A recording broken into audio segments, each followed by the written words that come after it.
Hello everyone, आज हम section 95 को समझेंगे और उससे पहले मैं आपको सॉरी बोलना चाहूँगी कि जो ये इतना खिंच गया, किसी रीज़न की वजह से मैं नहीं डाल पाई थी वीडियो, लेकिन अभी फटाफट से इसको हम कंप्लीट करेंगे। बाकी के जो बेयरक हैं, मतलब मेजर सब्जेक्ट हैं, उनको भी हम जल्दी जल्दी कंप्लीट कर लेंगे इस लॉकडाउन में। ठीक है, तो चलिए सेक्शन 95 में बात की गई है power to declare publication forfeited and to issue search warrant for the same. मतलब ये कि गवर्नमेंट को कुछ ऐसा लगता है आपके ऊपर, कुछ ऐसा डाउट है कि आप किसी ऐसी चीज का पब्लिकेशन कर रहे हैं मार्केट में जो कि आईपीसी के अंदर पनिशेबल है, ठीक है, जो आपको नहीं करनी चाहिए। तो ये सेक्शन उसी चीज के बारे में डील करता है कि कुछ प्रकाशनों के जब्त होने की घोषणा करना और उसके लिए फिर सर्च वारंट इशू करने की पावर। तो इसमें 3 सबसेक्शन है। पहला जो सबसेक्शन है वो पावर देता है इन पब्लिकेशन को जब्त करने की। अब आपको ये बात समझनी है कि पावर देता है, किसके पास पावर है, कौन ऑर्डर करेगा, मजिस्ट्रेट करेगा। जब्त मजिस्ट्रेट तो जाके नहीं करेगा, पुलिस ऑफिसर को ऑथोराइज किया जाएगा। ठीक है, तो एक वर्ड में इतना ध्यान रखना, पावर देता है पब्लिकेशन की। अच्छा, दूसरा इसमें ए करके है, ए पॉइंट मतलब पहली बात कि कोई भी न्यूज़पेपर और बुक अगर है, जैसे कि आप देखते भी हैं, कोई डॉक्यूमेंट है और आपको लगता है कि जैसे वो प्रिंट हो रही है, तो स्टेट गवर्नमेंट को इस तरह से ये कह लो कि मतलब उनकी राय है, ऐसी ओपिनियन है कि आप इस तरह की चीज़ों को पब्लिकेशन कर रहे हैं जो under IPC section 124, 153A, 153B, 292, 293 और 295A के अंदर पनिशेबल है।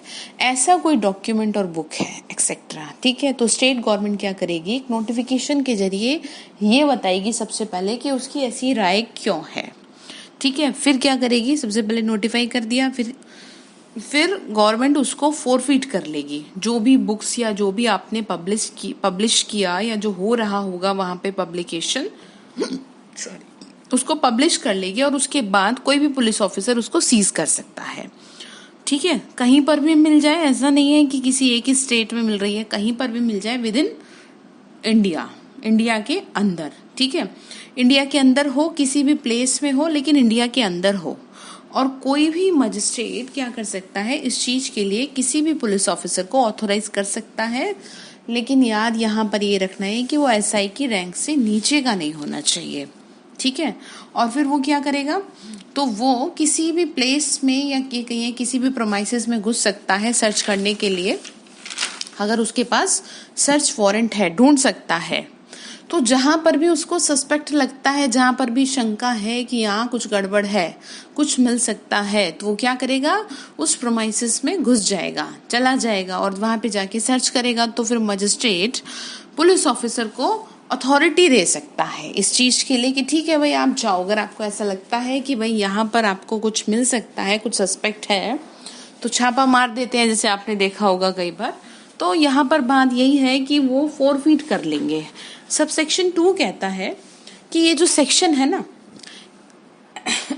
ये जो सेक्शन है, इस सेक्शन में और सेक्शन 96 में न्यूज़पेपर बुक का मीनिंग वही होगा जो प्रेस और रजिस्ट्रेशन एक्ट 1867 में होंगे।